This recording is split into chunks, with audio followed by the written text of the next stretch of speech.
যতক্ষণ আল্লাহ না চাইবে। কেমন করে?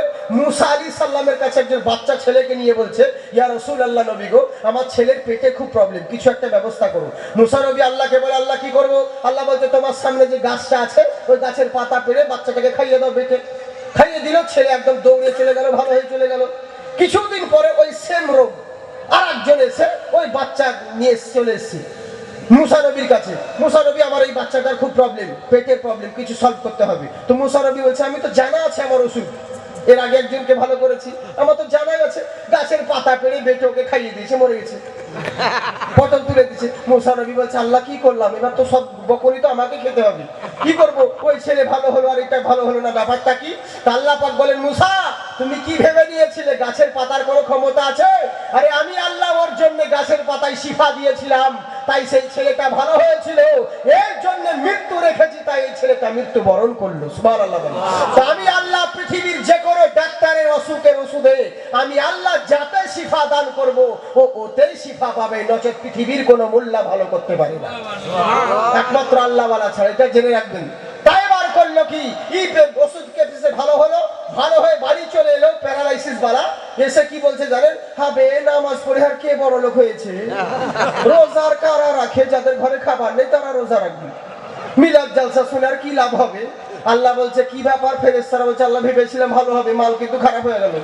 বলে আর একবার নিয়েছে, এবার হাফ প্যারালাইসিস, তখন তো মুখে ছিল, এবার অর্ধেক বডি প্যারালাইসিস। আবার বিছানায় শুয়ে গেছে, আবার বিছানায় শুয়ে শুয়ে বাস বউ শিখিয়ে দিয়েছে সুবহানাল্লাহ। তো যাও বা সুবহানাল্লাহ থেকে সুভা বেরোচ্ছিল, এখন সুভাও বেরোই না, সু সু সু করে চেঁচাচ্ছে। ওর চেঁচানোর জ্বালায় রাখেন, টেবিলটা কোথায় গেল? আচ্ছা, চেয়ার এখানে এখন একটা। ওর চেঁচানোর জ্বালায় বাড়ির লোকের ঘুম হারাম হয়ে গেছে। বাড়ির লোক দোয়া করছে, আল্লাহ এটা তুলে এলাম, আল্লাহকে উঠিয়ে এলাম, এর লোকে ঘুম হয় না, এই হয় না, বুঝলেন? আল্লাহ বলছে, আমাকে যখন এত ডাকছে মুখ দিয়ে বেরোই না, আর একবার সুযোগ দিই। আল্লাহ কত বড় দয়াবান। আল্লাহ আবারও সুযোগ দিল, আবার বাইরে নিয়ে গেল, ভেলুর বেঙ্গালোর, ডাক্তারের ওষুধ প্রেসক্রিপশন দুটোই কাজ করলো, ভালো হয়ে বাড়ি চলে এলো। এবার তো সুধরা, কিন্তু এবারও শুধরালো না। এবার এসে বলছে কি জানেন? আর ফজরের আজানে ঘুমের এত ডিস্টার্ব হচ্ছে রে, মৌলবীদের লেগে সব শেষ হয়ে গেল রে, আর কত মাইকের শব্দ শুনতে পাচ্ছি না রে, আর কত আজান শুনবো রে। আল্লাহ বলছে, ফেরেশতাদের খবর কি রে? বলছে, আল্লাহ ভেবেছিলাম এবার ভালো হবে, কিন্তু মাল দিনের পথে ডেঞ্জারি হতে যাচ্ছে। বলে, তাই নাকি? বললে, হ্যাঁ। বলে, আর সুযোগ নয়, খুব দিয়েছি, এবার চু আর পু, খুব দিয়েছি সুযোগ। এবার বাথরুমে ঢুকেছে পেশাব ভিড়তে, বাড়িওয়ালি দরওয়াজা, স্ত্রী দাঁড়িয়ে আছে, 10 মিনিট হয়ে গেল, 15 মিনিট হয়ে গেল, বাথরুম থেকে বেরোচ্ছে না কেন রে বাবা? যেমন দরজা খুলে দেখছে মাল পটল তুলেছে, শেষ, মরে গিয়েছে, বুঝেছেন? লে মর, এবার সোজা যাবি জাহান্নামে। বিছানায় শুয়ে শুয়ে যদি মরতিস, যার শেষ ভালো তার সব ভালো। ফেরেশতারা বলতো, আল্লাহ তোমার নাম করতে করতে মারা গিয়েছে, তো কবরটা তো ভালো হতো, কিয়ামতের হিসাব দেওয়া হতো, তখন ব্যাপার ছিল আলাদা, কবরটা তো ভালো হতো। লে এবার নাপাক অবস্থাতে মরলি, তোবা করারও সুযোগ পেলি না, বাথরুমে সোজা যাবি জাহান্নামে। ওর ছেলে এসে বলছে, জাকির সাহেব, আরে বলো ফকির সাহেব। বলছে, আব্বা মারা গিয়েছে, কি করবো? কোনো ব্যাপার নেই, হোন্ডা ডিজে বাজাবো। বলে, ভাই আবার কেমন কথা? আমরা 2 দিন আগে যে বাজাচ্ছিলি। বলে, হুজুর ওটা তখন বোনের বিয়ে ছিল, তাই ডিজে বাজাচ্ছিলাম ভাড়া করে।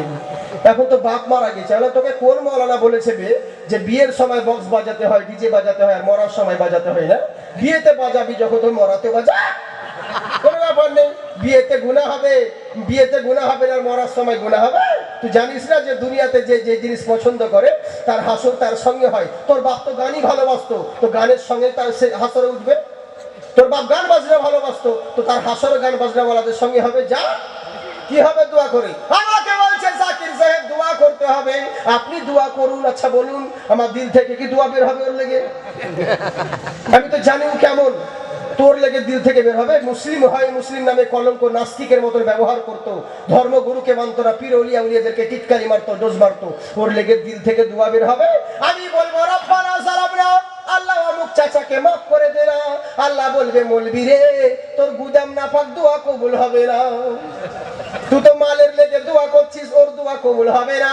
আমি বলবো, আল্লাহ ওকে জান্নাতে ঢুকিয়ে দাও, জান্নাতে দিয়ে দাও। ফেরেশতারা বলবে, আল্লাহ ই মাওলানা যে জান্নাত জান্নাত করছে, এর কি বাপের জান্নাত, এর কি বাবার জান্নাত, একে কি রেজিস্ট্রি করে দিয়েছো? মাওলানা রে, একবার তুই আয়, আগে তোকে শিখবো, তারপরে ওদেরকে দেখবো। বুঝলেন তো? বিপদে পড়ে আমাদেরকে বলবে, ওটা কাজ হবে না। তুমি যদি আমাদেরকে মানতে, তাহলে দোয়া কবুল হতো। এই হচ্ছে ব্যাপার। আমরা মজবুরিতে যখন পড়ি তখনই আল্লাহকে ডাকি, তার আগে ডাকি না। বিপদে পড়েছে বাদশা, এবার বিছানায় শুয়ে শুয়ে আল্লাহ আল্লাহ করছে, আল্লাহ আল্লাহ করছে, কিন্তু কাজ হয় না। আল্লাহ আল্লাহ করে খুব ডাকছে, কিন্তু কাজ হচ্ছে না। এখনো সময় বিছানায় ঘুম হয় না, ছাদের উপরে কিসের যেন শব্দ শোনা যায়, খাটমাট খাটমাট করে শব্দ করে। দাসী মনে মনে চিন্তা করলো, বাদশা মনে মনে চিন্তা করছে কি ব্যাপার রে, ছাদের উপরে হঠাৎ করে রাতের শব্দ কেন, ভূত নামলো নাকি, কি হয়েছে? তাই দাস সঙ্গে সঙ্গে কর্মচারীকে বললো, কর্মচারী রে একবার ছাদে উঠে দেখ, দেখ তো ছাদের উপরে কিসের শব্দ শোনা যায়। একবার মহব্বতে দরুদ পড়ুন, যিনারা পিছনে রয়েছেন একটু সামনে এগিয়ে আসুন, মাহফিলের পরিবেশ করুন। আল্লাহ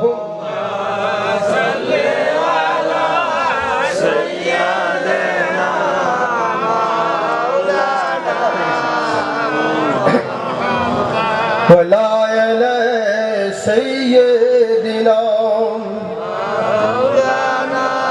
محمد اللهم صل على سيدنا محمد وعلى آل سيدنا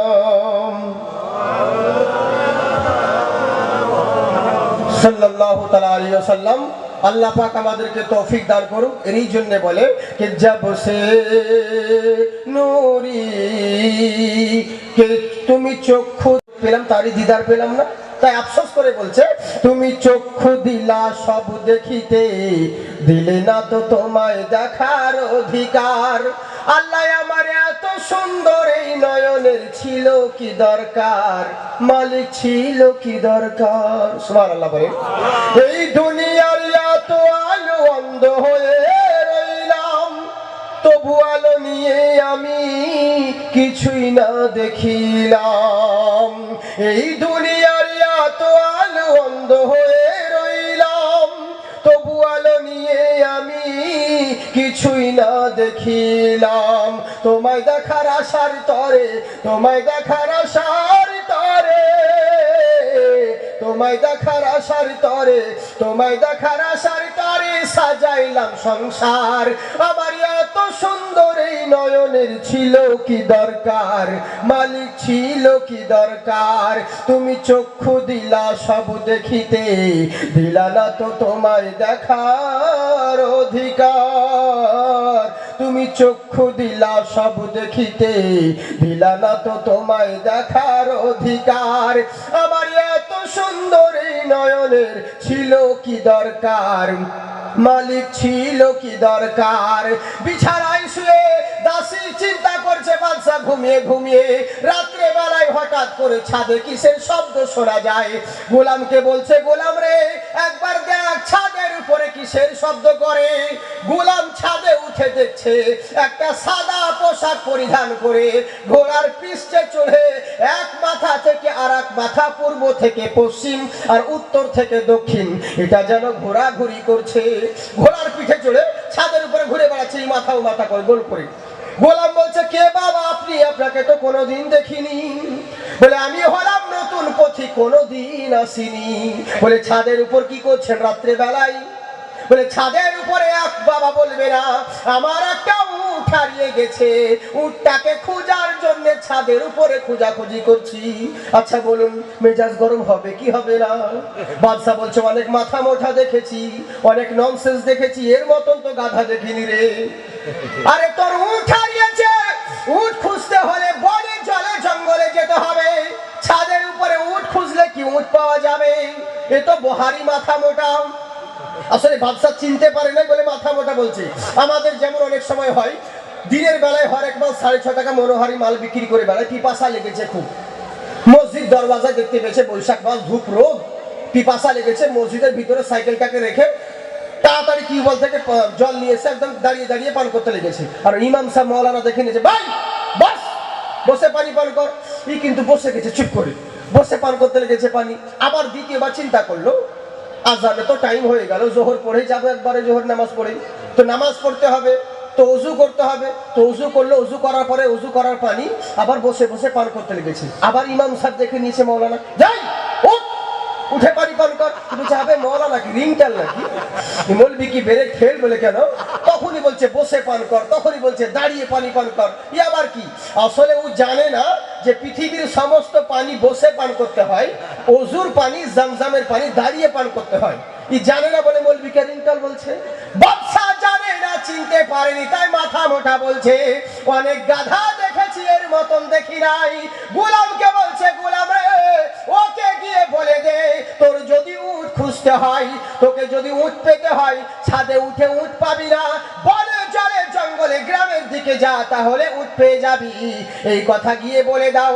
গোলাম গিয়ে বলল, পথিক মশাই, এখানে থেকে উট পাবেন না, বনের দিকে জলে জঙ্গলে গ্রামে মাঠের দিকে যান, তাহলে উট পাবে। তখন পথিকটা মুচকি মুচকি হেসে বলছে, বাবা রে, আচ্ছা ঠিক আছে, তো তোমার বাদশাকে বলে দিও।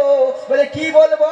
বলে আমি যেমন ছাদের উপরে উঠে উট না পাই, তোমার বাদশা স্বর্ণের পালঙ্কে শুয়ে আল্লাহ আল্লাহ করছে, কোনোদিন আল্লাহ কেউ পাবে না।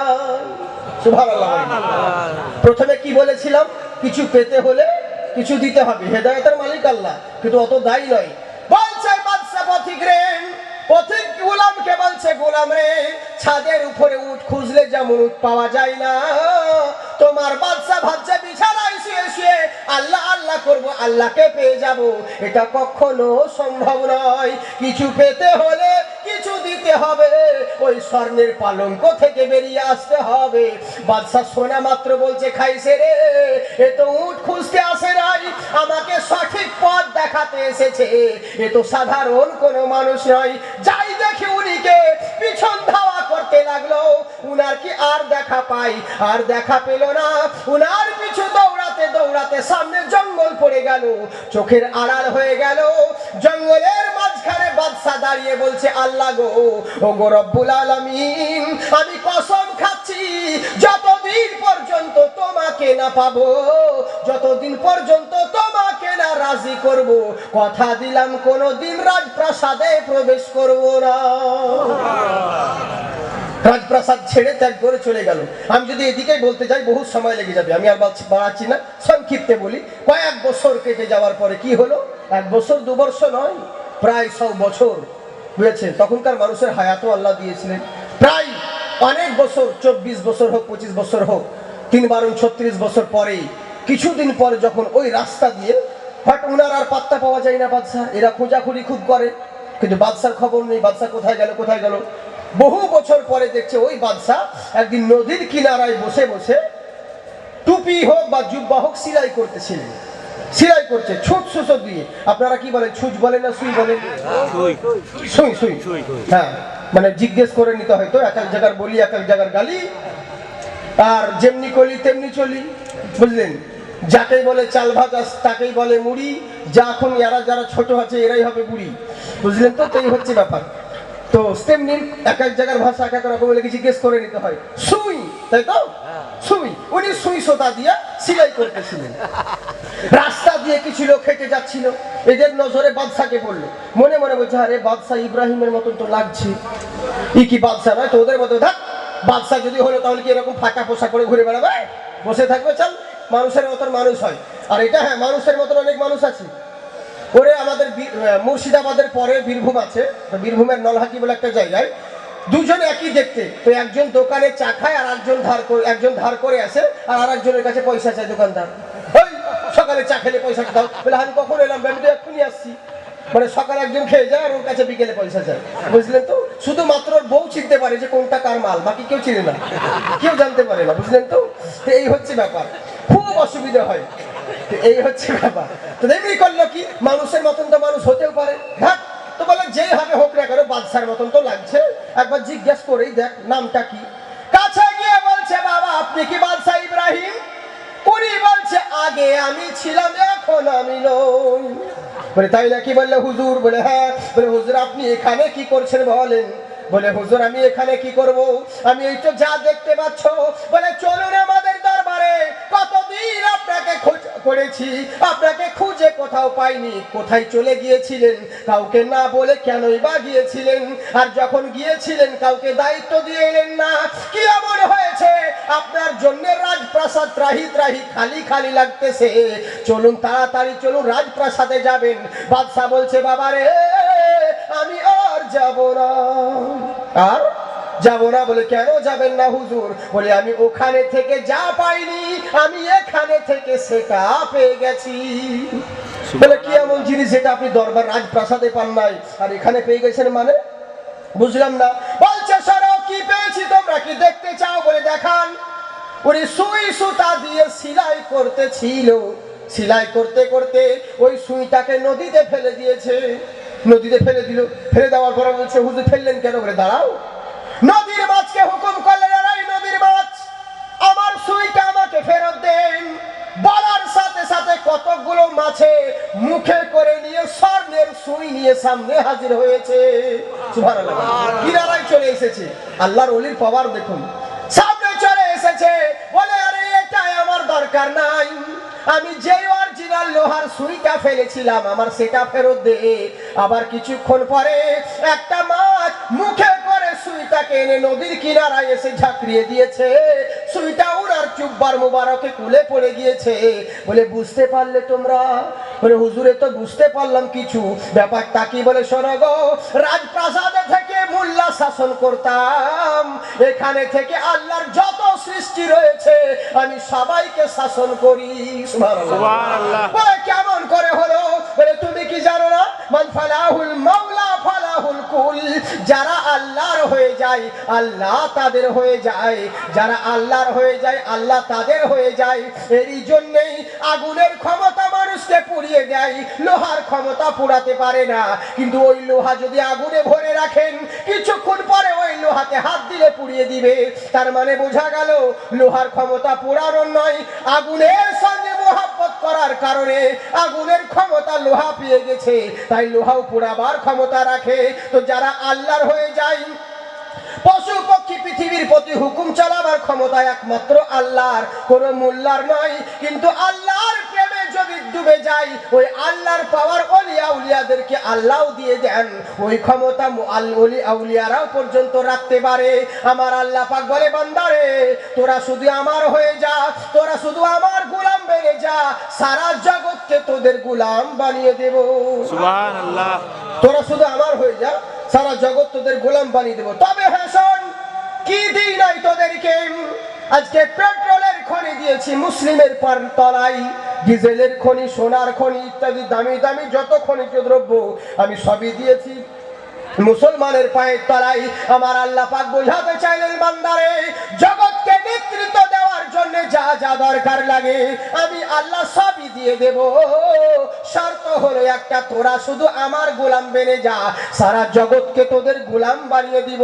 কিন্তু হ্যাঁ, যদি তোরা আমার নাফরমানা করিস, যদি তোরা আমার না হোস, যদি তোরা আমার কথা না মানিস, তাহলে তোদের ক্ষমতা, তোদের মাল, তোদের পাওয়ার কেড়ে নিয়ে অন্য জনের হাতে দিব, আর অন্য জনের হাতে তোদেরকে শায়েস্তা করব। বুঝলেন? এরই জন্য মোদিকে দোষ দিলে হবে না। আমরাই তো আমার লই সব জায়গায় বলছে, বাংলাদেশে সেদিন গিয়ে বলছে হুজুর তাহলে বলেন কিছু বলবেন, একটু দোয়া করবেন, আমার ছেলে পিলে আমার কথা শোনে না। কেউ বলছে স্বামী স্ত্রী ব্যাপারে কথা বলবেন, স্বামী বলছে স্ত্রী আমার কন্ট্রোলে থাকে না। সবারই একটাই প্রবলেম। মাস্টার বলছে ছাত্র আমার কথা শোনে না, কারখানার মালিক বলছে আমাদের কথা শোনে না। সেদিন এক নেতা আমাকে বলছে জাকির ভাই তাহলে বলুন, বলে আপনারাই ভালো আছেন। বলে কেন? বলে আমরা যাদেরকে হাতে তুলে রাজনীতি করা শিখালাম তারা এখন ঘুরিয়ে আমাদের বিরুদ্ধে মিছিল করছে। মানে সবারই একই প্রবলেম, কেউ কাউকে মানে না। এর একটাই অসুখ কি জানেন? আমি তো আমার মালিককে মানি না, তো আমাকে কে মানবে? আমি আমার মালিকের কন্ট্রোলে থাকি না, তাই তো আমার বউ কন্ট্রোলে থাকে না। আমি আমার মালিকের কথা শুনি না, এই নাকি আমার ছেলে আমার কথা শোনে না। আমি যেদিন মালিকের নাফরমানি করতে লেগেছি দুনিয়া আমার নাফরমানি করতে লেগেছে। আমি যখন মালিকের ফরমাবরদারি করব সারা দুনিয়া আমার ফরমাবরদারি করবে। আমার আল্লাহ পাক বলে বান্দারে শোন, তোরা যদি হোস নবীর দিওয়ানা চুমবে কদম সারা জামানা। সুবহানাল্লাহ বলেন। এইটাই হচ্ছে আমাদের প্রবলেম, শুধু গাল দিচ্ছি অমুক নেতাকে, কাউকে গালি দিয়ে কোনো লাভ হবে না, বুঝলেন তো? নিজের টাকে দেখো। অনেকজন বলছে হুজুর জাকির সাহেব, বলো বাবা কি হয়েছে? বলে এত দোয়া করছি কাজ কেন হয় না? বলে কি করে হবে? বলে আল্লাহ অমুক জায়গাতে এত অত্যাচার হচ্ছে মুসলিমদের প্রতি, তো আল্লাহ কেন কিছু করতে পারে না? তাই বলছে হবে তুই কি করছিস আগে সেটা দেখ, তুই কি করছিস সেটা দেখ, তোকে বাঁচিয়ে রেখেছে আল্লাহ, এটাই শুকরিয়া আদায় কর। শুধু বিপদে পড়ে আল্লাহকে ডাকবে, মজবুরিতে পড়ে, তাহলে তো হয়েই গেল। আল্লাহকে বুঝাতে হবে না, আল্লাহ কি করে না করে সব ঠিক আল্লাহ দেখে নিবে, মুহূর্তের মধ্যে আল্লাহ বাজি পাল্টাতে পারে। সেদিন যেমন কিছু লোক আমাকে বলছে জাকির সাহেব আপনাদের খুব বিপদ। বললাম কেন? বলে এনআরসি যদি হয় তাহলে তো আপনাদের মুশকিল, আপনাদের টুপি দাড়ি দেখে বুঝে নিবে মুসলমান, সোজা ডিটেনশন ক্যাম্পে ভরবে। আমি বললাম আমাদের থেকে তোদের বেশি কষ্ট। বলে কেন? বলে আমাদের তো লেভেল দেখে ধরে নিবে জি মুসলমান, আর তোকেই ধরতে পারবে না যতক্ষণ পর্যন্ত তোর প্যান্ট না খুলবে, কাপড় না খুললে তুই ধরা পড়বি না, তো হিন্দু না মুসলিম। তো তার মানে কে কষ্টতে আছে? তোরই তো বেশি বিপদ। আমাদের তো লেভেল দেখে চিঠে নিবে জি মুসলমান, যা ফাইসাল হবে হবে, আর তোদেরকে কাপড় খুলে উলঙ্গ করবে তারপরে জানবে হিন্দুরা মুসলিম। তো বিপদ হচ্ছে তোদের বেশি। তাও একটা কথা জেনে রাখিস, কাউকে তাড়তে হলে আগে নিজেকে দৌড়তে হয়, বুঝলেন? কাউকে তাড়তে হলে আগে নিজে থেকে দৌড়তে হয়। একটা কথা বলবো বাবজিরা, কথা হচ্ছে কি জানেন, হক কথা টক লাগে, কিন্তু টক লাগলে হবে না, যেদিন ধাক্কা খাবেন সেই দিনই পাক্কা হবে। আর আমি বলি যে ঠুকুন খেলেই মানুষ চিকন হবে, তাছাড়া হবে না, বুঝলেন তো? তো ব্যাপারটা হচ্ছে কি, আজকাল যে দেশের পরিস্থিতি, এর কারণ হচ্ছে অন্য কোনো ব্যাপার নয়, আমরাই। এর জন্য দায়ী হচ্ছে আমরাই। মুসলমানদেরকে বলতে পারবো, মুসলমানদের ছেলে মেয়েরা যে হোক, এদেরকে বোঝা যায় দেখে যে মুসলমান। রাস্তায় যদি কোনো ছেলে হেঁটে যায় ধরা পড়বে না? আচ্ছা বলুন তো দেখি, আগেকার মানুষ যদি কেউ কোনো জায়গায়, আগেকার ছেলে পিলে কোনো মানুষের জামা কাপড় যদি ছিঁড়ে যেত, তো মানুষ লজ্জায় বেরোতো না কোনো জায়গা, ছিঁড়ে জেলে করে বেরোতো না কোনো জায়গায়, ওই জায়গা রিফু করে সিলাই করে কত রকম, তারপরে বাইরে বেরোতো, বুঝলেন? আর এখনকার দেখেছেন ছেলে পিলে এখানে কাটা ওখানে কাটা, এদিকে মনে হয় নাই নাকি? বাপরে বাপ, এখানে কাটা ওখানে কাটা, এখানে ছাটা ওখানে ছাটা, মনে হচ্ছে রাম পাঠা রাস্তায় চলছে, বলছে কোন মহারথীর বেটা। আবে জিজ্ঞেস করছি ভাই তোর জামা কাপড় এরকম ফাটা কেন? বলছে হুজুর এটা স্টাইল, এটা এখন স্টাইল, রোল মডেল। বলে বাহ, আগেকার ছেলে ধরা পড়লে পরে তার চুল কেটে দিত, আর এখনকার ছেলে পিলে ওরকম ভাবে চুল কাটে, বলতে হুজুর এটাই স্টাইল। মানে উন্নতির যুগ তো। আগেকার মানুষ বোকা ছিল, সেদিনকে বলছিলাম, আগেকার মানুষ বোকা ছিল বলে বসে পেশাব ফিরত। এখন মানুষ শিক্ষিত হয়েছে, উন্নতি হয়েছে, তাই দাঁড়িয়ে পেশাব ফিরছে। আর কিছুদিন পরে আরো শিক্ষিত হবে, উন্নতি হবে, বাপের মাথায় পেশাব ফিরবে, বুঝলেন? এই তো হচ্ছে ব্যাপার। অন্যায় করছে কিন্তু আমরা বুঝতে পারি না। শুধু ওদেরকে বললে হবে না, মেয়েদেরকেও দেখুন, রাস্তা দিয়ে কোন মুসলিম ছেলেরা গেলে চিনতে পারবেন না সেলিম যেছে না সেলিমা যেছে, বুঝাই যায় না কেরিম না কেরিমা, সেলিম না সেলিমা, বুঝতেই পারবেন না। আমার কথা হচ্ছে কে কি করছে আমার দেখার দরকার নাই, আমার মুসলমান আমার মা বোনকে এরকম ব্যবহার করবে, এরকম যেন পোশাক আছে, তাই তো? এই হচ্ছে ব্যাপার। কিন্তু আফসোসের ব্যাপার, বলতে গেলে যা ইচ্ছে তাই, আল্লাহ যেই সময়টা দিয়েছে ওই সময়টাকে ফালতু অতিবাহিত করলে হবে না। এরই লেগে বলে দুনিয়া হে ये खुदा की চালাতে হে মুস্তাফা, সুবহানাল্লাহ বলেন। কত সুন্দর কালাম দেখুন, পয়সা দিয়েও দাম দিতে পারবেন না, এত মূল্যবান কথা। কারা কারা শুনবেন হাত উঠান, কারা কারা নাজরানা দিবেন? আমি জানি, বাস ঠিক আছে। মানুষের কাছ থেকে রুহু বের করা সহজ, রুপিয়া বের করা সহজ নয়, কমসে কম সুবহানাল্লাহ বের করেন, জোরে বলেন সুবহানাল্লাহ। শুনবেন তো? আল্লাহ রসুলের কালাম, আমাদের কাছে তো আল্লাহ রসুল সব থেকে, আল্লাহ রসুল যেটা বলেছেন সব থেকে ওটাই ভারী হয়ে গেছে, কিন্তু সেরকম করলে হবে না। কি বলছে দেখুন, দুনিয়া হে ये खुदा की चलाते हैं मुस्तफा, रोजी खुदा ने दी है खिलाते हैं मुस्तफा। सुबहानाल्लाह बोलें। কত সুন্দর কথা দেখুন, দুনিয়া হে ये खुदा की, दुनिया है ये खुदा की चलाते हैं मुस्तफा, रोजी खुदा ने दी है। क्या हुआ है? ও ডবল চলছে নাকি? ও থাক, এমনি ইকো দেন, যেন এই বলার সঙ্গে সঙ্গে এমনি হয়, পরে না হয়। রোজি খুদা নে দি হে খিলাতে হে মুস্তাফা, দুনিয়া হে ये खुदा की चलाते हैं मुस्तफा। জোরে বলেন সুবহানাল্লাহ। কতজন ভাবে ইচ্ছে করলেই মদিনা যাওয়া যাবে, কখনো সম্ভব নয়। কত সুন্দর কথা দেখুন, কিতনে আমির হোকে তাইবা না যা সকে, कितने अमीर हो के तैबा न जा सके, जाते वही है जिनको, जाते वही है जिनको बुलाते हैं मुस्तफा, रोजी खुदा ने दी है खिलाते हैं मुस्तफा। जोरे बोलें सुभान अल्लाह। रोजी खुदा ने दी है खिलाते हैं मुस्तफा, तुमरे दीवान जैसा ऐसे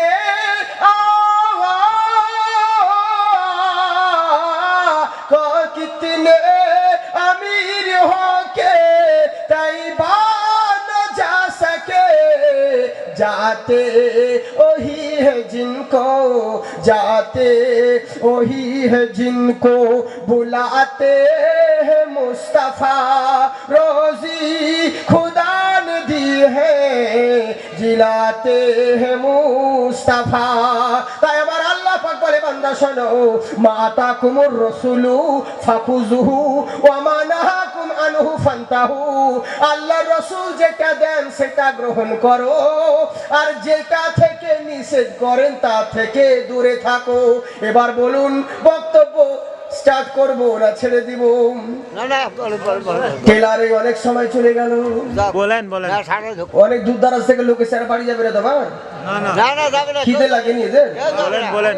যদি আল্লাহ পাক বলায় তাহলে তো বিরিয়ানির থেকে ভালো খাবার আমি দিতে পারি, তার জন্য না, অসুবিধে নেই। কিন্তু ব্যাপারটা হচ্ছে সব দিকে তো লক্ষ্য রাখতে হবে। কিছু কিছু লোক আছে চোখ বন্ধ করে বলেই যায়, পাবলিকের দিকে ধ্যান থাকে না। না না না, হ্যাঁ, কিন্তু ওরকম নয়, যেন শ্রোতাদের অবস্থা দেখে ব্যবস্থা করতে হবে, বুঝলেন? একবার মহব্বতের সহিত দরুদ পড়ুন, আল্লাহুম্মা সাল্লি আলা সাইয়্যিদিনা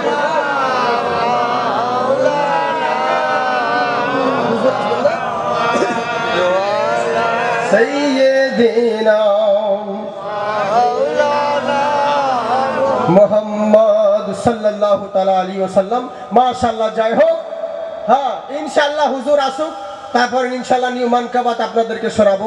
এই যে আমার আগে বক্তব্য দিয়েছিলেন হুজুর, আমার ওনার মূল্যবান বক্তব্য শুনলেন। এবার আসুন, আমি মেন যে কথা বলতে যাচ্ছিলাম, আমার বক্তব্য শুরু করা যায়, আর সময় নিয়ে লাভ নেই।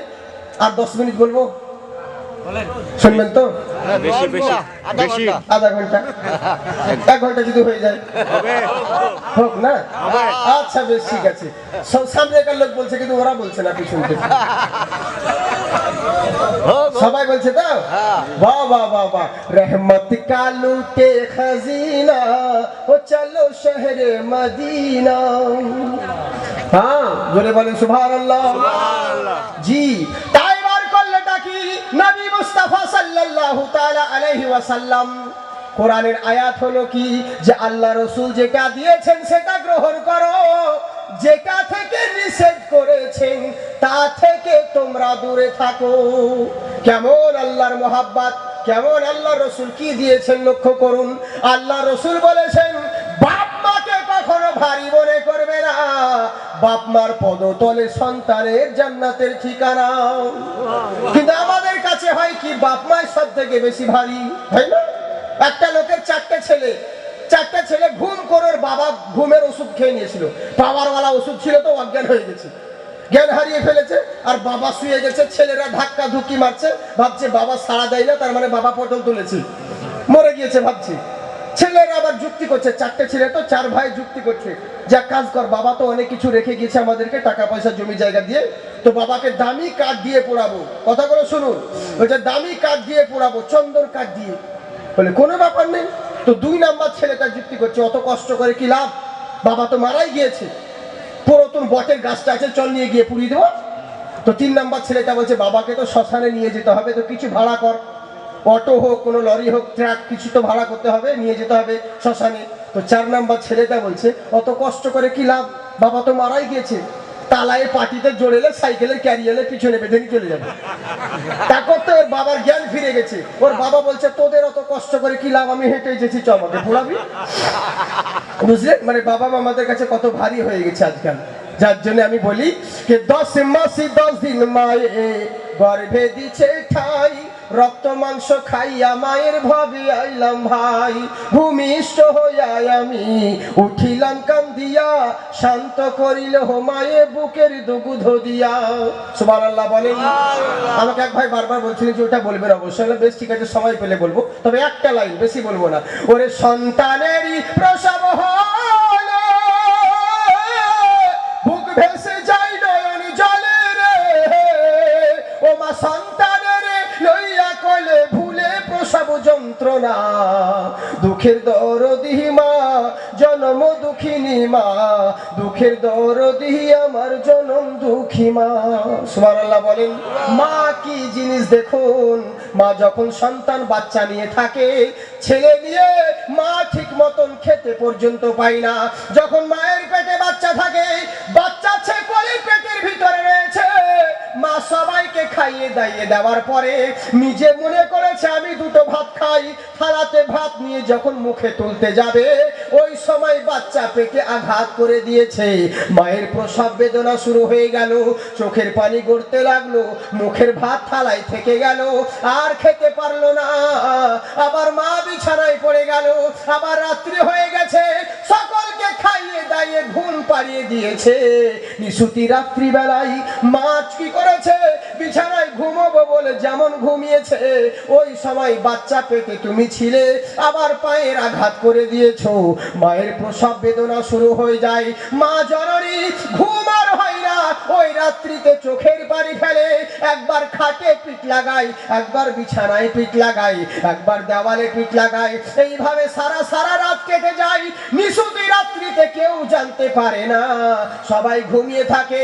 আমার আল্লাহ দেখেন, আল্লাহ বলছে ফারিস্তারা তোমরা সাক্ষী থেকো, যেই মা সন্তান পেটে জন্ম দিলে ঠিক মতন খেতে পর্যন্ত পারে না, কিন্তু একটা মা যদি একটা সন্তান জন্ম দেয়, তার আমল নামায় রোজা রাখলে যত নেকি হতো, আমি আল্লাহ অতটাই নেকি দান করব। একটা মা জননী পেটে সন্তান থাকলে ঠিক মতন ঘুমোতে পারে না। আল্লাহ পাক বলেন মা ঠিক মতন ঘুমোতে পারে না, কিন্তু জেনে রাখো সারা রাত্রি মা জননী ইবাদত করলে যত নেকি হতো, একটা মা সন্তান জন্ম দিলে আমি আল্লাহ অতটাই নেকি দান করব। মাশাআল্লাহ, সুবহানাল্লাহ। আচ্ছা বেশ, রাখুন, আল্লাহ পাক জিন্দাবাদ রাখুন। উনি চিন্তা করলো যে আল্লাহ পাক বলছেন যে আমি আল্লাহ যদি এত কিছু দিতে পারি, তো তুমি তো তার গর্ভে জন্ম নিয়েছো, তোমার কি দেওয়া উচিত। তাই বলতে আছে, শোনো বান্দারে, ওই মাকে কোনোদিন ভুলো না, মায়ের আগ দিলে কখনো আঘাত দেবে না। আল্লাহ রাসূল এটাই শিক্ষা দিলেন, যার জন্য কি বলতে আছেন দেখুন, ওরে বিদেশে বিপাকে গোজার সন্তান মারা যায়, দেশের লোকে না জানিতে আগে জানে মাই। মাশাআল্লাহ, হাতের দরকার নেই, হাতে দিন তাও ভালো। মুসাফা আকবরুল্লাহ कि 10 মাসে 10 দিন মায়ে, শুকরিয়া, कि 10 মাসে 10 দিন মায়ে গর্ভে দিছে ঠাই, রক্ত মাংস খাইয়া মায়ের ভাবে আইলাম ভাই, ভূমিষ্ঠ হইয়া আমি উঠিলাম কান্দিয়া, শান্ত করিল মায়ে বুকের দুগ্ধ দিয়া। জোরে বলেন সুবহানাল্লাহ। হাত উঠিয়ে বলেন ইয়া রাসূলুল্লাহ। হাত উঠিয়ে সবাই মিলে বলেন। জি জি, যারা যারা মাকে ভালোবাসেন, নিজের মাকে ভালোবেসে হাত উঠে বলেন আল্লাহু আকবার। দুই হাত তুলে বলেন ইয়া রাসূলুল্লাহ। মাশাআল্লাহ, আমার মন বলে মা জননী যিনারা এখানে রয়েছেন, আল্লাহ পাক আপনাদেরকে জিন্দাবাদ রাখুক, আবাদ রাখুক। জি জি, আসলে মাদের জামানা খুব, মেয়েদের জামানা, ওরা সব জায়গা নিয়েছে, মুখ্যমন্ত্রী ওদের, পঞ্চায়েতের অফিস ওদের, শুধু ইমামতের জায়গা নিতে পারেনি, বাকি সব। আল্লাহ পাক এদেরকে আবাদ রাখুক। আর এই মাদের গর্ভে আমরা জন্ম হয়েছি, বুঝলেন। মা কি জিনিস দেখুন, মার মহব্বতে জোরে বলেন সুবহানাল্লাহ। ছেলে যদি বিদেশে, আমার দিকে ধ্যান দিবেন, ছেলে যদি বিদেশে কোনো কিছু হয়ে যায়, দুনিয়ার মানুষ যদি নাও জানতে পারে, মার কাছে টেলিফোন করতে হয় না, ইমেল করতে হয় না, কেউ বলুক আর না বলুক, মার হৃদয় এমনিতেই বুঝতে পারে আর মনে বলে নিশ্চয় আমার সন্তানের কিছু হয়েছে, একেই বলে মা। সুবহানাল্লাহ।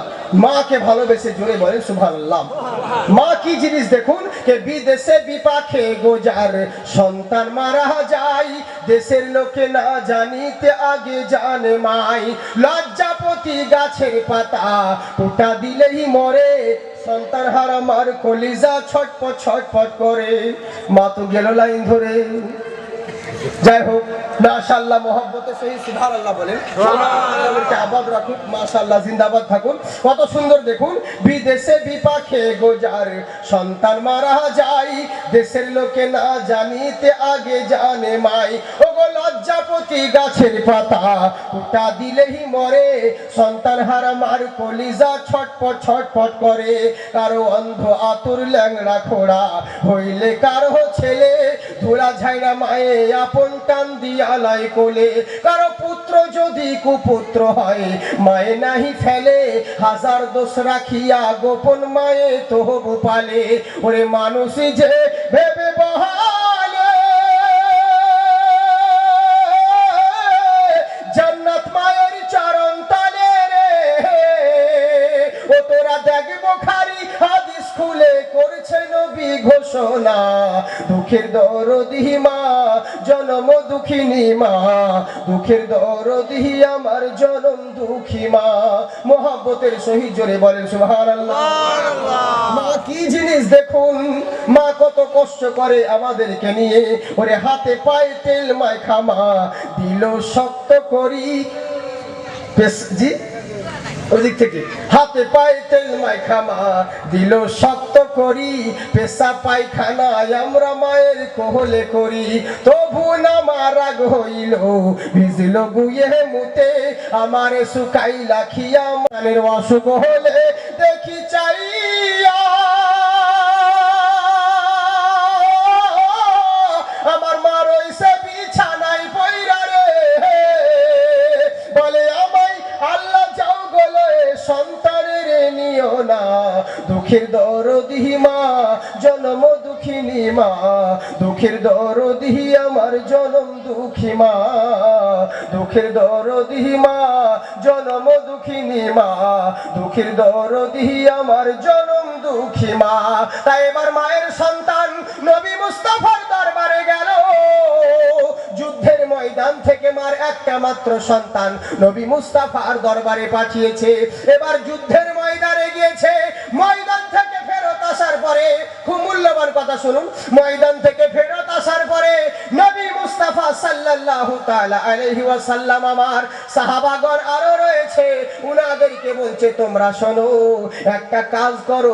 বলেন হুজুর, বলে একটা কাজ করবে, এই জায়গাতে রাত্রি হয়ে গেছে, মরুভূমি এলাকা, রাত্রে বেরোলে রাস্তা হারিয়ে যেতে পারো, একটা কাজ করো, রাত্রিটা তাবু গাড়ো এই জায়গায়, কোন রকম রাত্রিটা এখানে কাটাবো, সকাল হলে পরেই বেরিয়ে পড়বো।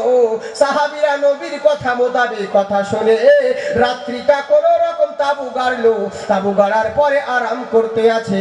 এখন সবাই আমার নবী বলেন, দুজন সাহাবী তোমরা নিযুক্ত থাকো, একজন হলে হযরতে আম্মার বিন ইয়াসির রাদিয়াল্লাহু তাআলা আনহু, আর একজন হচ্ছে হযরতে আব্বাদ বিন বিশির রাদিয়াল্লাহু তাআলা আনহু। দুজন সাহাবীকে আল্লাহ রাব্বুল আলামিন বলছেন শোনো, আল্লাহ রাসূল বললেন তোমরা দুজন এই রাত্রিতে ঘুমোবে না, তোমরা জেগে জেগে পাহারা দিবে। অনেক লোক এসছে, ধরুন সাহাবাগণ রয়েছে তাঁবুতে, ইহুদি বেঈমানদের ভয় থাকতে পারে, এই জন্য আল্লাহ রাসূল বললেন এক কাজ করো, তোমরা জেগে জেগে পাহারা দিবে, তোমরা জেগে জেগে পাহারা দিবে, তোমরা কিন্তু ঘুমোবে না। সাহাবারা শুনে নিলেন, দুজন সাহাবী নিযুক্ত করলেন, ইনাদের মধ্যে চিন্তা করতে লাগলো এক কাজ করা যাক। বলে কি করা যাবে? বলে হুজুর যখন রাত্রি এমনও জাগতে হবে অমনেও জাগতে হবে, তো দুজন জেগে লাগবি, একজন অর্ধেক রাত্রি জাগবে পাহারা দিবে, একজন ঘুমোবে, আবার ও তখন পাহারা দিবে, আমি ঘুমোবো, এই চিন্তা করতে লাগলেন।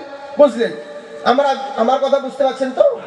খুব মূল্যবান কথা শুনুন, খুব দামি কথা বলছি। আমার মন বলে যদি খাঁটি মুসলমান হন, ঈমান তাজা হয়ে যাবে। কেমন তারা মুহাব্বত করতো নবী মুস্তাফাকে, কেমন নবীর কথাকে। আমরা তো মুমিন, আল্লাহ যে বলেছেন বান্দা তোমাদের চিন্তা নেই, ডর নেই, তোমরাই জয়ী হবে, শর্ত হবে একটা, তোমাদেরকে মুমিন হতে হবে। তো মুমিন হতে গেলে কি করা দরকার ওই কথা নিয়ে আমি বলছি। কেবল তো বক্তব্য এবার স্টার্টিং এর পাল্লাই পড়েছি, বুঝেছেন? শুরুতে মোহাব্বতে জোরে বলেন সুবহানাল্লাহ। তাই এবার করছে কি নবী মুস্তাফা সাল্লাল্লাহু তাআলা আলাইহি ওয়াসাল্লামের সাহাবী দুজন মিলে রাত্রিটাকে ভাগ করে নিলেন। বলে আমি অর্ধেক রাত্রি পাহারা দিব আর তুমি অর্ধেক রাত্রি পাহারা দিবে। হযরতে আব্বাস বিন বিশির রাদিয়াল্লাহু তাআলা আনহু উনি জেগে জেগে পাহারা দিতে আছে, দাঁড়িয়ে দাঁড়িয়ে খোলা আকাশের নিচে আল্লাহর দরবারে তাকাতে আছে আর মনে মনে করছে আল্লাহ এই যে সময়টা চলে যায় আর ফেরত আসবে না, আমি তো মরে যাব। এসেছে মাশাআল্লাহ, বাবা দেওগাঁও থেকে সবাই এসেছে গো। বাবা জিন্দাবাদ থাকুন, জিন্দাবাদ থাকুন, জিন্দাবাদ থাকুন। আল্লাহ পাক আপনাদেরকে আবাদ রাখুন। বলবো না ছেড়ে দিব? বলবো? আচ্ছা বেশি দেখি, হ্যাঁ দিল থেকে বলতে হয় তো, না হলে তো মন নাই। আর মাওলানা সাহেব বলেই যাচ্ছে। এক মাওলানা ছিল আমাদের দিকে, জানেন আমাদের দিকে এক মাওলানা ছিল, ও যখন বলতে লাগতো ওই মাওলানাটা, তো কি হতো জানেন তো, ও চোখ বন্ধ করে বলতো, টাইমেরও জ্ঞান থাকতো না। তো একদিন ডাক্তারের কাছে গিয়েছে, ডাক্তারের কাছে গিয়ে বলছে ডাক্তার মশাই আমাকে কিছু ওষুধের ব্যবস্থা করুন। বলে কেন? বলে আমার সময়ের জ্ঞান থাকে না। বলে সময়ের জ্ঞান থাকে না মানে? বলে আমি যখন বলতে যাই তখন আমি ঘন্টা হলো কি 2 ঘন্টা হলো আমি খেয়াল করে রাখতে পারি না। তো ডাক্তার একটা ট্যাবলেট দিয়েছে, বলে এই মোটা ট্যাবলেটটা রাখো, যখন বক্তব্য স্টার্ট করবে আর তখন তুমি বক্তব্য যখন স্টার্ট করবে তখন এই ট্যাবলেটটা মুখে দিয়ে স্টার্ট করবি। যখন দেখবে ট্যাবলেটটা তোমার গলে গিয়েছে তখন জানবে 1 ঘন্টা হয়ে গেছে তোমার, বাস ছেড়ে দিবে, স্টেজ থেকে নেমে যাবে যে আমার 1 ঘন্টা হয়ে গেল বলে। এই চিন্তা করে ঠিক আছে, তো এরকম জ্যাকেটের পকেটে রেখেছে ট্যাবলেটটা, ওষুধটা। তারপরের দিন প্রোগ্রাম ছিল, প্রোগ্রাম এবার স্টেজে উঠার আগে কিন্তু ট্যাবলেটটা মুখে নিয়ে নিয়েছে।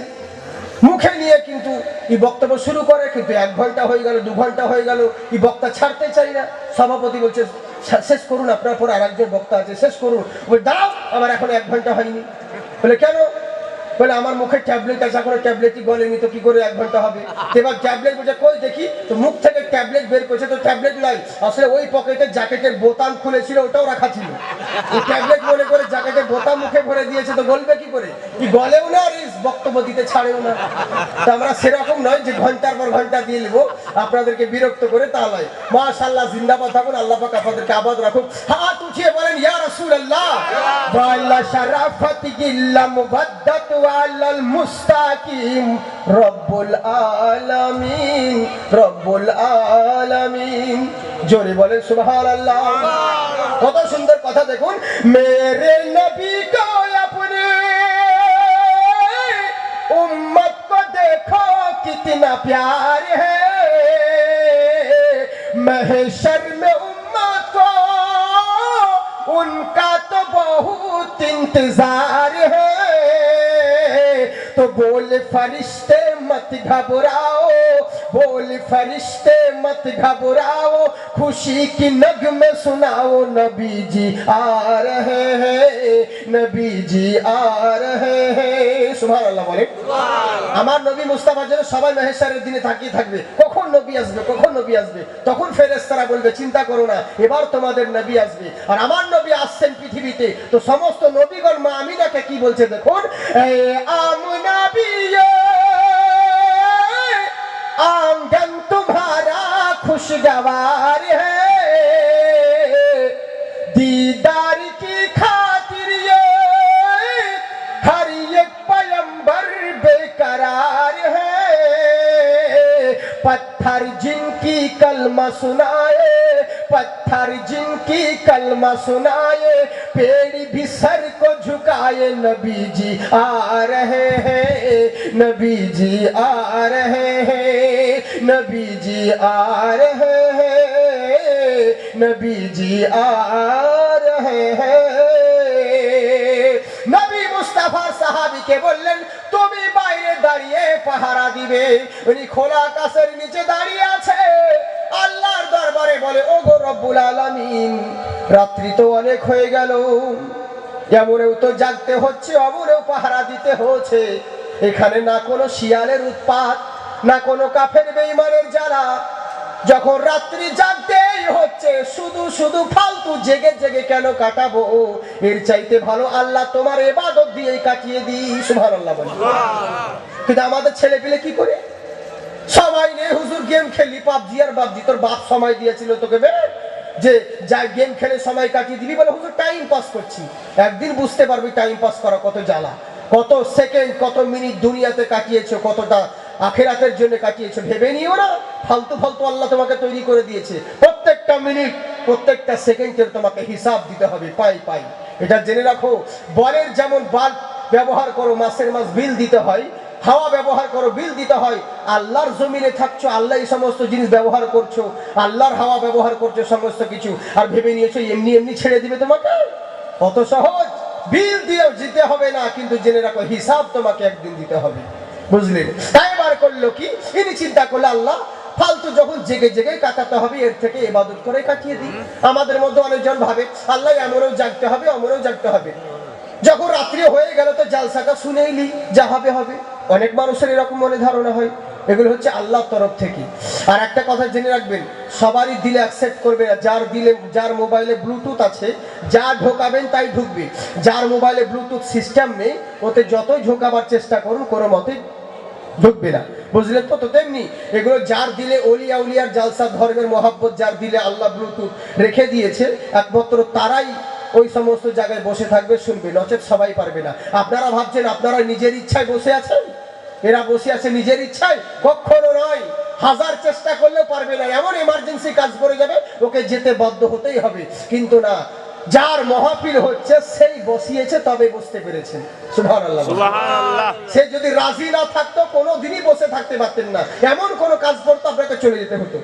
বুঝলেন? কত মানুষ হয়, কতজন জালসাতে যায় কিছু দান করব বলে, 2000 টাকা নিয়ে যাচ্ছে জালসাতে দান করব, করতে গিয়ে হোঁচট খেয়ে পড়ে গিয়ে বাস পয়সা হারিয়ে গেল।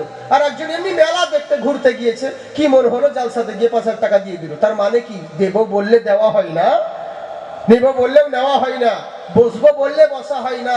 যার মাহফিল আল্লাহ রাজি আছে, ওলিয়া উলিয়া মাহবুব রাজি আছে বলে আপনারা বসে আছেন, নইলে কোনোদিনই বসে থাকতে পারতেন না। এরই জন্য মহব্বতে জ্বলে বলেন সুবহানাল্লাহ। তাই চিন্তা করলো আল্লাহ এর চাইতে ভালো তোমার ইবাদত দিয়ে রাত্রি কাটিয়ে দিই। আল্লাহু আকবার বলে নিয়ত করলেন, নামাজে দাঁড়িয়ে গেলেন। এখনো সময় দূর থেকে ইহুদি কিন্তু ফলো করছিল, কি ব্যাপার রে, মরুভূমির মাঝখানে তাবু গাড়া রয়েছে। তাবু বুঝেন তো? এদিকে কি বলে, ওই যে তাবু গেড়ে রাখে, হ্যাঁ, তাবু গাড়া রয়েছে। তাবুর বাইরে কে ওইটা দাঁড়িয়ে মানুষ, না খুঁটি না গাছ, নড়েও না চড়েও না, কি করে বুঝবো? তাই ট্রাই করার জন্য দূর থেকে একটা তীর মেরে দিয়েছেন। আর সাহাবী তখন নামাজ পড়তেছিল, ওই সময় রুকুতে গিয়েছেন উনি, আর লাগবি তো লাগ, তীরটা এসে সোজা গর্দানে বিঁধেছে। যেমন তীরটা গর্দানে বিঁধে গেল, চিন্তা করুন ইসলামের জন্য কিভাবে আমরা ইসলাম পেয়েছি। তীরটা যেমন তেমন বীরেরা কেমন ভালোবাসতেন। গর্দানে তীর লেগে গেল, ইহুদি চিন্তা করলো, আরে যা, আমি তো ভেবেছিলাম হয়তো খুঁটি তাইলে কোনো গাছ, কিন্তু এ তো দেখছি মানুষ। কিন্তু মানুষ তো যেমন তেমন মানুষ নয়, এরা তো মুসলমান। মুসলমানরা যেভাবে নামাজ পড়ে ও তো ওরকম করছে। তার মানে তুই শুধু একাই নেই, তাবুর মধ্যে আরো মুসলমান থাকতে পারে। এরই লেগে পরস্পর তীর ছুটতে আরম্ভ করলো। তীর ছুটতে যখন আরম্ভ করলো, পেটে পিঠে পিঠে চারিদিকে তীর লাগতে লাগলো। শরীরটা জায়গায় অবস্থা, কোন রকম ভাবে আসসালামু আলাইকুম রহমতুল্লাহ, আসসালামু আলাইকুম রহমতুল্লাহ, 2 রাকাত নামাজটাকে কোন রকম কমপ্লিট করে ইয়া রাসূলুল্লাহ বলে ডাক দিয়েছেন। ভেতর থেকে, তাবুর ভিতর থেকে সবাই চলে এসেছে। ওদিকে ইহুদিদেরকে সাহাবীরা সামলালেন। আমার নবী মুস্তাফা এই আব্বাদ বিন বিশিরের মাথাটাকে নিজের উরুর উপরে, জাঙের উপরে রেখে বলে, কি ব্যাপার আব্বাদ বিন বিশির, তোমার এই অবস্থা কেন? তোমাকে যখন একটা তীর লেগেছিল তখন তুমি আমাদেরকে জাগাতে পারতে, উঠাতে পারতে, এতগুলো তীর খাওয়ার পরে কেন ডাকছো তুমি? এতগুলো তীর খাওয়ার পরে কেন ডাকছো? আল্লাহু আকবার। সাহাবী কি বলছে শুনুন, ইয়া রাসূলুল্লাহ, নবী গো, আমি জানি হুজুর, কিন্তু কাফের বেঈমান যখন আমাকে তীর মেরেছিল আমি তখন দাঁড়িয়ে ছিলাম না, আমি তখন নামাজের মধ্যে রত ছিলাম। আমি নামাজ পড়ছিলাম, ওই সময় কাফের তীর মেরেছিল। আমার নবী বলেন, সাহাবী, ও যখন তীর মারলো তুমি নামাজটা ভেঙে দিয়ে আমাকে জাগাতে পারতে, কারণ নামাজ কাজা হলে আদায় করা যাবে, নবীর মোহাব্বত যদি কাজা হয়ে যায় কখনো আদায় করতে পারবে না। নবী হলেন ঈমান, নামাজ হলো আমল। নামাজ যেটা পেয়েছো সেটা তো নবীর জন্যই পেয়েছো। নবী তো নামাজ এনেছে, নাহলে কি করে জানতে যে নামাজ পড়বে? তাই হলো ঈমানের সম্পর্ক আগে। সাহাবী তখন বলছে, ইয়া রাসূলুল্লাহ, নবী গো, আমি সবই জানি হুজুর, কিন্তু নামাজের মধ্যে সূরা রহমান তেলাওয়াত করতেছিলাম।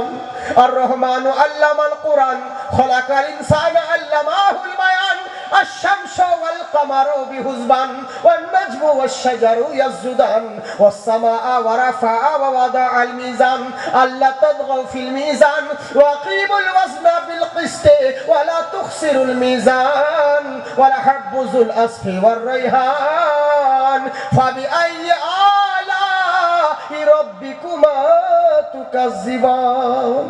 আমি সূরা রহমান তেলাওয়াত করছিলাম হুজুর, এত মধুর লাগছিল, এত মজা লাগতেছিল, মনে হচ্ছিল মরে যাই, মরে যাব, বেঁচে থাকা কালী নামাজ ছাড়বো না। সুবহানাল্লাহ। এরই লেগে আমি সারাদিনই হুজুর বলে, তাহলে এখন কেন তুমি ডাক দিলে? বলে, আমার মনে খেয়াল চলে এলো। বলে, কি খেয়াল এলো? বলে, মনের ভিতর খেয়াল এলো হুজুর, আমি তো মরে যাব, কিন্তু আমার মতন সাহাবী যদি মরে যায় ইসলামের কোনো ক্ষতি হবে না, কিন্তু আমার কারণে আল্লাহ রাসূল তাবুর মধ্যে রয়েছেন, আর সাহাবাগণ রয়েছে, আমার কারণে যদি সাহাবীর নবীর গায়ে আঁচ লেগে যায় আমি কিয়ামতের দিনে জবাব দিতে পারবো না। এই লেগে চিন্তা করলাম তাড়াতাড়ি আপনাকে ডাকি, এই খেয়াল মনে চলে এলো, এরই লেগেই ডাক দিলাম।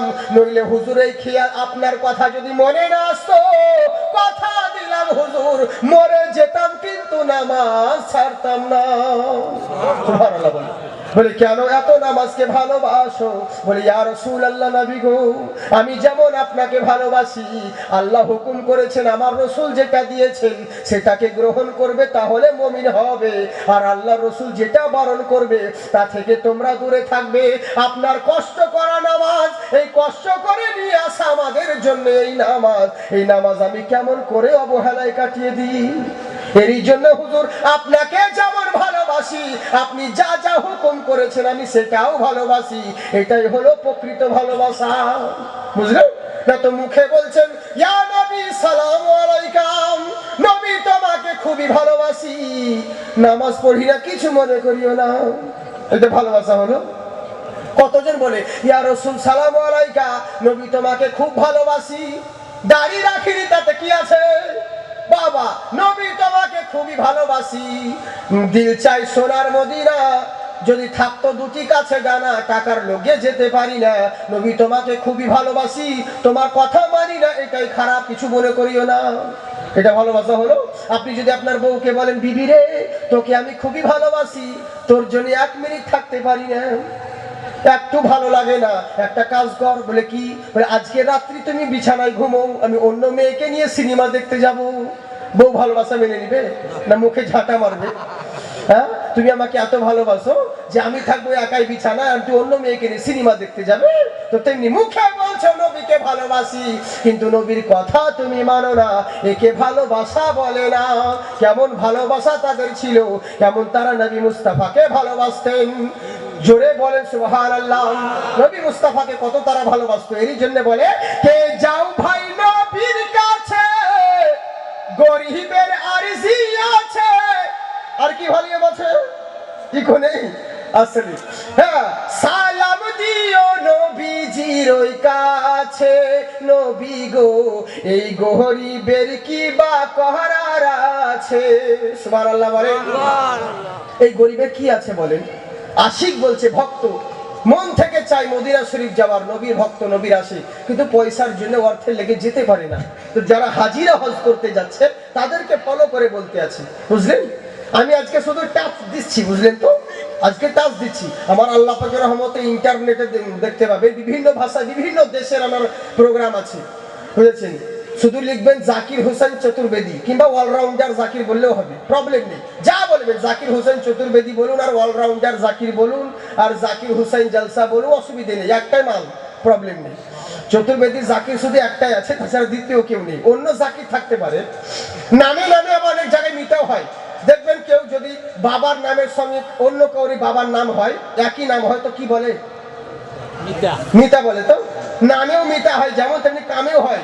একটা ছেলে লোক খড়িয়ে খড়িয়ে হাঁটতে যাচ্ছে, হ্যান্ডিক্যাপ, তো একটা ছেলে যাচ্ছে, ও মিতাব্বা, ও মিতাব্বা। তো যে রে তোর বাপের নাম কি? বলে আমার বাপের নাম সিরাজুল। বলে আমার নাম তো লোকমান। তাহলে কি করে মিতা হলাম, তোর মিতাব্বা হলাম? আমার নামও যদি সিরাজুল হতো তাহলে মিতাব্বা হতাম। বলে ওর লেগে লয়, আপনার মতন আমার বাপও খড়িয়ে হাঁটে, ওই লেগে আমি বললাম। বুঝলে তো, শুধু নামে নামে নয়, কাজেও হয়। বুঝতে পারলেন তো? এই হচ্ছে ব্যাপার। ইনশাল্লাহ তো আজকে শুধু টাচ দিচ্ছি, বস্তার মুখ খোলাই হয়ে গেল, মাল কিন্তু হচ্ছে, বের হচ্ছে না। বুঝলেন তো? মহব্বতের সহিত জোরে বলেন সুবহানাল্লাহ। তাই আশিক বলছে, হজ করতে যাচ্ছে, তাদেরকে বলছে ইচ্ছে তো আছে মদিনা যাওয়ার রে, কিন্তু যেতে তো পাচ্ছি না। তাই মনে মনে চিন্তা করছে, টাকা পয়সা তো নেই, কিন্তু শুধু টাকা পয়সা থাকলে নবীর ভালোবাসা হয়? কখনো নয়। এক হাজি যেমন বলছে, মক্কা গিয়েছি হুজুর, আরে মদিনা, বলে ও যেতে পারিনি। বলে কেন? বলে মদিনা গিয়ে কি হবে? আবে গাধা, যার লেগে হজ পেলি তাকেই ভুলে গেলি? তুই জানিস না আল্লাহ রসুল বলেছেন, কেউ মক্কা এসে যদি মদিনা না আসে, সে আমার প্রতি জুলুম করলো, আর যে নবীর প্রতি জুলুম করলো সে কি করে জান্নাত পেতে পারে? তার হজ কি করে কবুল হতে পারে? বুঝলেন? আল্লাহর কিরে, লক্ষ্মীর কিরে হাজি হয়েছি, মক্কা গিয়ে ধাক্কা খেয়ে খেজুর এনেছি, এই হচ্ছে ব্যাপার। কিন্তু কেমন দেখুন, গরিব দুঃখিনী মানুষ আফসোস করছে, মনে মনে বলছে টাকা পয়সা নেই আমার মক্কা মদিনা যাওয়ার, কিন্তু জীবনে যতদিন বাঁচবো ভালোবাসবো নবীকে আমার। সুবহানাল্লাহ বলেন। আপনারা ভালোবাসবেন তো? দিল থেকে আপনারা বলেন, আমার সঙ্গে সঙ্গে বলেন দেখি পাবেন। টাকা পয়সা নেই আমার মক্কা মদিনা যাওয়ার, কিন্তু জীবনে যতদিন বাঁচবো ভালোবাসবো নবীকে আমার। ওগো আল্লাহ পরওয়ার, দেখায় নবীর দিদার, জান্নাতে যাবার ব্যথা যাবে মুছে। নবী গো, এই গরিবের কি বা করার আছে? সুবহানাল্লাহ বলেন। নবী গো, এই গরিবের কি বা করার আছে? ওরে জাকিরের এই বেদনা অনেকেই তো বোঝে না, সুযোগ পেলে মুনাফিকরা করে সমালোচনা, কিন্তু বোঝেন আল্লাহ পরওয়ার, বোঝেন নবী সরওয়ার, তাই তো মনে আনন্দের নাচ গাইছে। নবী গো, এই গরিবের কি বা করার আছে? মওলা গো, এই গরিবের কি বা করার আছে? আমার আল্লাহ রাব্বুল আলামিনের প্যারা বান্দা, তাই নবী মুস্তাফার কোল মুবারকে শুয়ে শুয়ে রক্ত ঝরতে আছে। আমার নবীকে বলতে আছে, হুজুর আমি মরে যেতাম কিন্তু আপনার দেওয়া নামাজ ছাড়তাম না। আমার নবী বলেন, তুমি কি নামাজকে এত ভালোবাসো? বলে কেন বাসবো না হুজুর, আমি জানি এই নামাজের জন্য আপনি কত কষ্ট করেছেন। সুবহানাল্লাহ। আমি তো জানি এই নামাজের লেগে কত কষ্ট করেছে, কত সাহাবারা রক্ত ঝরিয়েছে, সকাল বেলায় বিবাহ হয়েছে, আবার সন্ধে বেলায় বিধবা হতে হয়েছে, শুধুমাত্র ইসলামের খাতিরে। বুড়ো বুড়ো মা যাদের ছেলে পিলে নেই, একটা মাত্র ছেলে, কিন্তু নবীর মহব্বতে নামাজের জন্য ছেলেটাকেও কুরবানি করতে পিছপা হয়নি। তাই হুজুর এত কষ্ট করা দিন কি করে ভুলে যেতে পারি? আমার নবী বলেন, আসসালাতু মিফতাহুল জান্নাহ, নামাজ হলো জান্নাতের চাবি। আমি নবী কথা দিলাম, তোমার জান্নাতের চাবি জোগাড় হয়ে গেছে। সুবহানাল্লাহ বলেন। এর জন্য বলে আমার নবীর শান শোনো মুসলমান, নাজিল যার প্রতি 30 পারা কুরআন। নবী মুস্তাফা সাল্লাল্লাহু তাআলা আলাইহি ওয়াসাল্লাম বললেন, তোমার জান্নাতের চাবি জোগাড় হয়ে গেছে। নবী যেই কথা বলে দেন সেটা কোনোদিন রদ বদল হয় না। তাই আমার আল্লাহ পাক বলে, বান্দারে মা তাকুমুর রাসূলু ফাখুযুহু, আমার রাসূল যেটা দেন সেটা গ্রহণ করো, আর যেটা থেকে নিষেধ করে তা থেকে বিরত থাকো। আল্লাহুম্মা সাল্লি আলা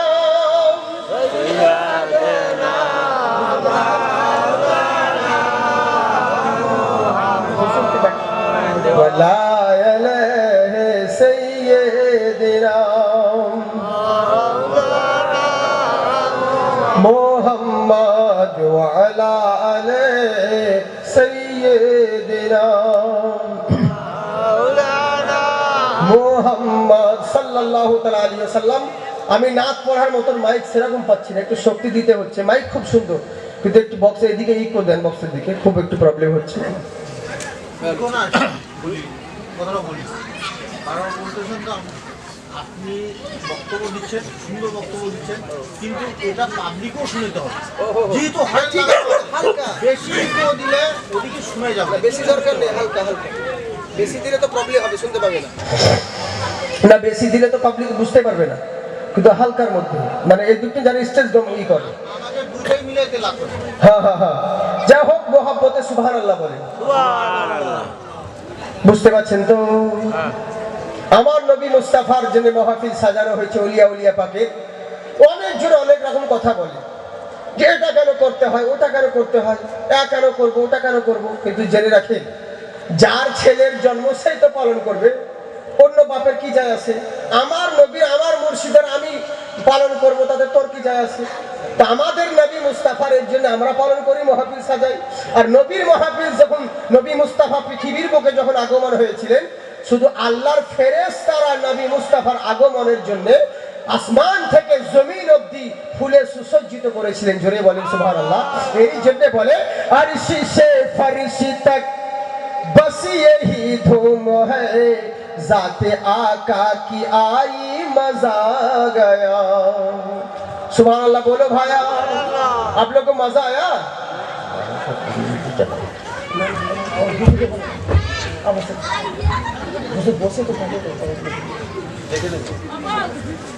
আমাকে চারখানি বলুন তো, বলবো?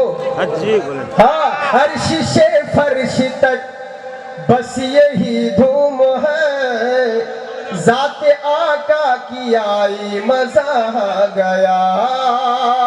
हर शीशे फर्श तक बस यही धूम है, जाते आका की आई मजा गया, मजा गया। आमुना के ललन मुस्तफा के लिए, आमुना के ललन मुस्तफा के लिए रब ने दुनिया बनाई, मजा गया। সুবহানাল্লাহ বলিয়ে। কতজন বলে নবী মুস্তাফার জন্য কেন হয়, কিন্তু শুনুন, আপনা সোয়া মুকাদ্দার জাগানে लगा, रहमतों में ये सावन नहाने लगा। अपना सोया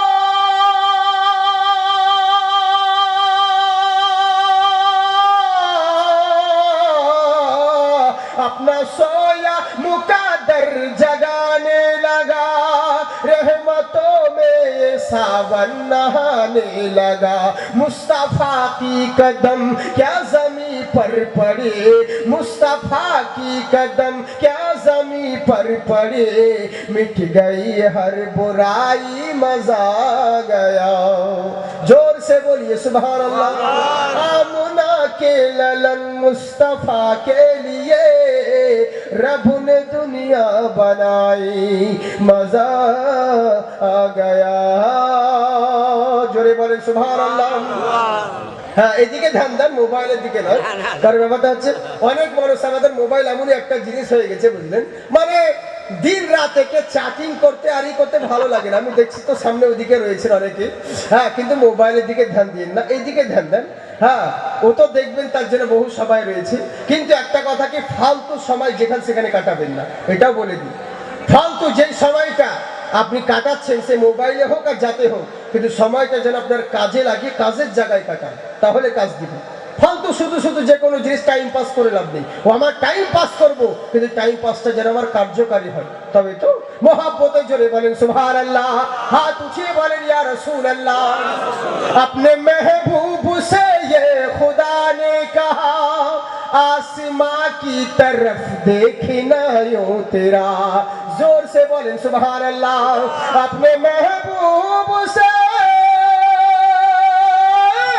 अपने महबूब से ये खुदा ने कहा, आसमां की तरफ देखना यूं तेरा, आसमां की तरफ देखना यूं तेरा।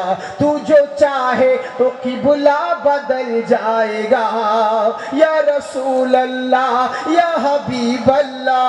तू जो चाहे तो किबला बदल जाएगा, कह दो ऐ मुस्तफा मजा गया। आमुना के ललन मुस्तफा के लिए रब ने दुनिया बनाई, मजा आ गया। আল্লাহ রাব্বুল আলামিন বলে, বান্দা শোনো, তাই আকাশের নিচে জমিনের বুকে যা কিছু রয়েছে আমি সবই তোমাদের জন্য সৃষ্টি করেছি। পৃথিবীর বুকে যতদিন থাকবে তুমি তোমার আল্লাহ রাসূলের ফরমা বারদারি করে চলো, এহ জগতেও লাভবান হবে, পর জগতেও লাভবান হবে। তাই এবার করলে কি, ওই সাহাবী বলছে ইয়া রাসূলুল্লাহ, নবী গো, আমি এতই ভালোবাসি আপনাকে, আপনার জিনিসগুলোকেও ভালোবাসি, কিন্তু আমাদের হয়টা কি, সবই উল্টো, সব উল্টো। আল্লাহ রাসূল বললেন, শোনো, ইসলাম মেনে চলবে, ইসলামের আদর্শ মেনে বাড়িতে যদি চলো, কোনোদিন তোমার বাড়িতে কোনো অশান্তি হবে না, স্বামী স্ত্রীতে ঝগড়া পর্যন্ত হবে না। কিন্তু আমাদের বেশিরভাগ স্বামী স্ত্রীতে ঝগড়াই হয়, হয় না আপনাদের? আমার আপনাদের যাদের বিয়ে হয়েছে তাদেরকে বলছি, আমার তখন হয়নি, আপনাদেরকে বলছি, বুঝেছেন তো? যার দেখবেন স্বামী স্ত্রীতে প্রায় দেখতে পাওয়া যায় শুধু ঝগড়া। কেন ঝগড়া বলেন তো? ইসলামিক আদর্শ নেই। তাহলে শুনুন, শাশুড়ি আর বউ মানে কতটা ভয় করে দেখুন। বউ আর শাশুড়ি, বউ মানে ওর শাশুড়ি বলেছে বৌমাকে, বৌমা বলে কি বলে, এক কলসি টিউবওয়েল থেকে পানি নিয়ে এসো, জল নিয়ে এসো। তখন তো এত ঘন ঘন টিউবওয়েল ছিল না, পাড়ায় একটা থাকতো, বুঝেছেন? এখন তো বাড়ি বাড়ি যেখানে, মানে রাতে গিয়েছে জল আনতে গিয়েছে বৌমা, মানে কাকে করেছে কলস না কি বলে, কলসি তো, ওই নিয়ে জল আনতে গিয়েছে। তো শাশুড়ি দেখছে এই ফাঁকে, শাশুড়ি দেখছে এই ফাঁকে তো বৌমা গিয়েছে জল আনতে, আমি কয়টা মুড়ি খাই। তো এই বুঝেছেন, চীন থেকে কিছু মুড়ি বের করেছে আঁচলে, তারপর কিছু চানাচুর নিয়েছেন, খেতে বসবে। আমার মনে মনে করছে এই সময় যদি বউ চলে আসে পানি জল নিয়ে, তো বলবে, ও আমাকে জল আনতে পাঠিয়ে তুমি মুড়ি খাচ্ছ, তার মানে এখানে খেলে হবে না, বুঝলেন? কি করব? তো ওপরে যাই, দোতলায়, দোতলাতে গিয়েছে যে এখানে খাই, তো দোতলাতে গিয়েছে মুড়ি খেতে, দেখছে নাতি পোতারা ওরা খেলাধুলা করছে, দেখছে এখানে যদি খায় তো এরা চাইবে, মুড়ি ফেলবে। ওর মা এসে জিজ্ঞেস করবে মুড়ি কোথায় পেলি, বলবে দাদি দিয়েছে, নানি দিয়েছে, তার মানে ধরা পড়ে যাবো, দরকার নেই, এখানে খাবো না। বাড়ির পিছনে আখের ভুঁই ছিল, কুশিয়ারের জমি, কি বলেন কুশিয়ার, তো ওই কুশিয়ারের জমি ছিল, ওই ভুঁয়ে চলে গেছে শাশুড়ি। বৌমা এদিকে জল নিয়ে এসে শাশুড়ি করে, শাশুড়ি মা শাশুড়ি খুব চেঁচিয়েছে, শাশুড়ি পাত্তা নেই। ই দেখছে শাশুড়ি যখন এই ফাঁকে নেই, তো আমি কয়েকটা মুড়ি খাই। ইও টিন থেকে কি চলাচলে মুড়ি বের করেছে, কিছু চানাচুর নিয়েছে, বুঝেছেন? নিয়ে খেতে যায় মনে করছে এই সময় যদি মুড়ি খায় তো শাশুড়ি এসে বলবে, ও এক কলসি জল এনে খিদে লেগে গেল, মুড়ি খেতে লাগলে, তার মানে এখানে খাবো না। ওপরে যায় দোতলায়, দোতলা দেখছে বাচ্চাগুলো রয়েছে, এখানে যদি খাই তো বাচ্চারাও ধরা পড়বে, এসে বলবে মুড়ি কোথায় পেলি, বলবে মা দিয়েছে, তার মানে দরকার নেই, নিরাপদ জায়গা ওই কুশিয়ারের জমিতে যায়, বাড়ির পিছনে। এবার শাশুড়ি বৌমাও কিন্তু মুড়ি নিয়ে কুশিয়ারের জমিতে যাচ্ছে, আর কুশিয়ারের জমিতে দেখবেন শিয়াল থাকে, খুব শিয়াল টিয়াল থাকে, তো আগগুলো নড়াছড়া করছে কুশিয়ারগুলো। বৌমা ভাবছে কুশিয়ার জমিতে হয়তো শিয়াল টিয়াল থাকে, কিন্তু আসল শিয়াল যে ওর শাশুড়ি তা তো জানে না, বুঝলেন? এই ভাবছে শিয়াল আছে, ওর লেগে হাতে থাবা মারছে, হ্যাঁ হ্যাঁ থাবা দিয়েছে। ওর শাশুড়ি গলা শুনে চুপ করে গেছে। যখন দেখছে কুশিয়ার গুলো আর নড়ে না, বৌমা ভাবছে তাহলে শিয়াল পালিয়ে গেছে। এই বলে যেমনই আখের জমিতে, বুঝেছেন, দু তিনটে আগগুলোকে সরিয়ে যেমনই ঢুকতে যাবে, আর সামনে দেখছে শাশুড়ি একদম রেগে গেছে। শাশুড়ি বলছে, হ্যাঁ দুটো মুড়ির জন্য এই কুশিয়ারের জমি পর্যন্ত চলে এসেছো? বৌমা বলছে, মা রাগ করো না, তোকে আমিও নিয়ে এসেছি। বুঝলেন? তো এই হচ্ছে ব্যাপার। ইসলামিক আদর্শ মেনে যদি চলতাম, আমাদের কি কখনো ঘরে এরকম অশান্তি হতো? শাশুড়ি বউয়ের মধ্যে কোনো নয়, শুধু শাশুড়ি বউ কোনো নয়, স্বামী স্ত্রীতে অনেক জায়গায় গন্ডগোল। বলবো কি আর শুনবে কি? একটু ঝামেলা হলে পরে বাস, কি খালি বলবে তোকে ছেড়ে দিব, আর বউ খালি বলবে তোমার কাছে এতদিন সংসার করে সুখী পেলাম না, বাস কাজ হয়ে গেল। এই তো জামানা। ইসলামিক আদর্শ মেনে যদি চলতে, তাহলে আমাদের কোনোদিন এরকম অশান্তি হতো না। আল্লাহ রাসূল বলেন, সারাম স্বামী স্ত্রী যদি স্বামী স্ত্রীর দিকে মুচকি হাসে নেকি পাবে, স্ত্রী যদি একবার স্বামীর দিকে তাকিয়ে মুচকি হাসে, এতে দ্বিগুণ নেকি পাওয়া যাবে। স্ত্রী যেই খান দিয়ে মুখে পানি পান করবে, স্বামী যদি ওই জায়গায় মুখ লাগিয়ে পানি পান করে, আল্লাহ রসুলের সুন্নাত আদায় হবে, স্বামী স্ত্রীর মহাব্বত বাড়বে। আর আমরা করি কি? অন্য মেয়েকে দেখে খুব হাসি, আর নিজের বউকে দেখে হাসি না। বাসে ট্রেনে দেখি, তো আমি তো বাসে খুব কম যাই, দেখি অনেক জায়গায় এক মহিলা মুচকি হেসে দিয়েছে, আমার পাশে একজন বসেছিল, ও মহিলাকে বলছে, আরে ম্যাডাম আপনি দাঁড়িয়ে কেন, বসুন বসুন দেখছি। সিট ছেড়ে দিল। যা সালা, একবার মুচকি হাসাতে সিট ছেড়ে দিলি, আর বউ যদি সারা রাত্রি হাসে, তোকে তো একটা কচু দিস যাবে, বুঝলেন? তো এই হচ্ছে ব্যাপার। তারপরে এই তো ঝামেলা কত কি। বউ যদি দেখবেন অন্য কোনো মেয়ে কোনো ছেলেকে যদি বলে রাত্রি 12টার পরে তোমার সঙ্গে কথা বলবো, ও রাত 11টা থেকে হাজির দিবে জানালার ধারে, মশাই কামড়াবে, তাও বলবে মশাল তু খা, কিছু বলবো না, বুঝলেন? খালি যদি একবার জানালা খুলে শুধু একটা কথা বলে আই লাভ ইউ, বাস, তাহলে তোর বিছানা আর ঘুম হলো না। হ্যাঁ, আর বউ যদি বলে তোমার সঙ্গে একটু কথা বলবো, যাও ঘুমো, সারাদিন ব্যস্ত আছে, ক্লান্তি হয়ে আছে বলে কথা বলবে, চল ঘুমো। ও 1000বার আই লাভ ইউ বলেও কিছু বলবে না, বউকে কান্না করেও দিবে না। এই হচ্ছে ব্যাপার। বড় আফসোসের বিষয়, যাকে যেটি বেশি ভালোবাসার দরকার ছিল, আমরা তাকেই তো বাসি না। দুঃখের বিষয়। আল্লাহ পাক আমাদের প্রত্যেকে যেন সঠিক যোগ্য মানের স্ত্রী দান করেন। যাদের বিয়ে হয়নি তাদের লেগে বলছি, আপনাদের লেগে নয়। হ্যাঁ, আর যাদের যে সমস্ত মা ও বোনেরা রয়েছে, যাদের সেরকম দেয়, আল্লাহ পাক যেন তাদেরকেও গায়ের থেকে ভালো পাত্রের ব্যবস্থা করে দেয়। সকলে বলি আল্লাহুম্মা আমিন। তাই বার করছে কি, আল্লাহ রাসূল সাল্লাল্লাহু তাআলা আলাইহি ওয়াসাল্লাম আমার বলেন, ওগো শোনো, আমার আদর্শ মেনে যদি তোমরা চলো, এখানেও লাভবান হবে, ওখানেও কামিয়াব হবে। আর জেনে রাখো, আমার আদর্শ যদি তোমার মধ্যে থাকে, পৃথিবীর কোনো মানুষের কাছে নত হতে হবে না, সবাই তোমাকে ঝুঁকে ঝুঁকে সেলাম করবে। কেমন হলোটা কি? আমার আল্লাহ পাক বলে, বান্দা শোনো, তাই নবী মুস্তাফার কাছে এসো। নবী হলো একমাত্র আল্লাহর পথ। আমার নবী বলেন, অত সহজ নয় আল্লাহকে পাওয়া, আমাকে রাজি করতে হবে। তোমাকে রাজি করলে কি করবো নবী? আমার নবী বলেন, আমাকে রাজি করতে হলে আমার নিচু স্তরে যারা আমার অবধি পৌঁছিয়েছে, ওলি আউলিয়াদের দামান ধরো। সুবহানাল্লাহ। পীর মুর্শিদের দামান ধরো। আর পীর মুর্শিদের দামান ধরে কি লাভ হবে? আপনাকে তো প্রথমেই বলেছি, ওলি আউলিয়ার শান কতটা হয়। যারা আল্লাহর হয়ে যায়, আল্লাহ তাদের হয়ে যায়। আমাদের অতটা ক্ষমতা নেই যে আল্লাহর কাছে ডাইরেক্ট আমাদেরকে সমস্ত কিছু দিবে, কিন্তু কোনো মাধ্যম দরকার। আমরা যেমন ডাইরেক্ট আসিনি, আল্লাহ বাপমার মাধ্যম দিয়ে পাঠিয়েছে, তো দুনিয়া থেকেও যাব, কোনো না কোনো মাধ্যম দিয়েই আমাকে যেতে হবে। তো নবী মুস্তাফার কাছে পৌঁছাতে গেলে পীর ও মুর্শিদের নিগাহে কারাম দরকার রয়েছে। এই যে ভারতীয় মানসুরি আঞ্জুমান রক্তদান শিবির দেখেছেন, এটা আজ নয়, বহুদিন থেকে। আমি ছোট যখন মাদ্রাসায় পড়তাম, প্রতাপুর মাদ্রাসায়, এই হুজুরেরই মাদ্রাসা, প্রতাপুর মাদ্রাসা বর্ধমানে, ছোটতে বলতে 10-12 বছর আগে, এখন 10-12 বছর আগে আমি তখন পড়াশোনা করতাম, তখন আমার বয়স ছিল মোটামুটি 8 কি 10। তার মানে এখন বুঝে নেন কত হতে পারে। অতটা যতটা ভাবছেন ততটা বয়স নয়, বুঝলেন তো? আমার আগে যিনি বক্তব্য দিয়েছিলেন নিয়ামতুল্লাহ জি, উনি হচ্ছেন আমার শিক্ষক, আমার হুজুর। হ্যাঁ, তো যখন 10-12 বছর আগে, এখন 24-5 এরকম ধরে নেন আইডিয়া। তো এবার করলো কি, তো ব্যাপারটা হচ্ছে কি, যখন এবার ওই মাদ্রাসায় যখন 10-12 বছর আগে আমি থাকতাম, তো রক্তদান শিবির বলুন, এই সমস্ত জিনিস চিরদিনই, তার বহু পূর্বে থেকে হয়ে আসছে। চিরদিনে যে দিনের খিদমত করছে, কিসের জন্য? জনসেবা। কিসের জন্য? মহুব আলী আল চিশতি বলেছিলেন যে, শোনো, মানুষকে ভালোবাসা এটাও একটা ইবাদত। সুবহানাল্লাহ। মানুষকে ভালোবাসা এটাও একটা ইবাদত। যে মানুষ মানুষকে ভালোবাসতে পারলো না রে, সে আল্লাহকে কি করে ভালোবাসে? সে আল্লাহকে কি করে পাবে? ওই যে মহুব আলী আল চিশতির, আমরা উনার মাদ্রাসায় শুধু আমরা পড়েছি, কত কত মৌলবি মৌলানা হয়ে কোথা থেকে কোথায় চলে গিয়েছে। আল্লাহ পাক এগুলো অলির দানে শিক্ষা লাভ করে কিছু লাভ হতে পারে না, এটা জেনে রাখবেন। আমার সঙ্গে একই ইউনিভার্সিটিতে আমরা পড়েছি, কেবল তো আমার পড়া শেষ নেই, তো 2-1 বছর করলাম, তো এবার এখনো পড়ছি। তো কথা হচ্ছে কি, আমি এখনো জেনারেল লাইনে পড়লাম, কেবল এমএ ভর্তি হয়েছি। তো কথা হচ্ছে কি, তো যখন ওনাদের সম্মুখে আমাদের দেখেছি অনেকজন অনেক রকম চলে গিয়েছে, ভালো ভালো আমাদের সঙ্গীরা সাথীরা বড় বড় ডিগ্রি হাসিল করে নিয়েছে, ভালো ভালো ডিগ্রি হাসিল করেছে, পড়াশোনা করেছে, কেউ ওদেরকে চিনে না। কিন্তু জাকিরও তো পড়েছে, কিন্তু জাকিরকে সারা ওয়ার্ল্ডের মানুষ চিনে, বাচ্চা থেকে ছোট থেকে। কেন চিনে? কি কারণে চিনে?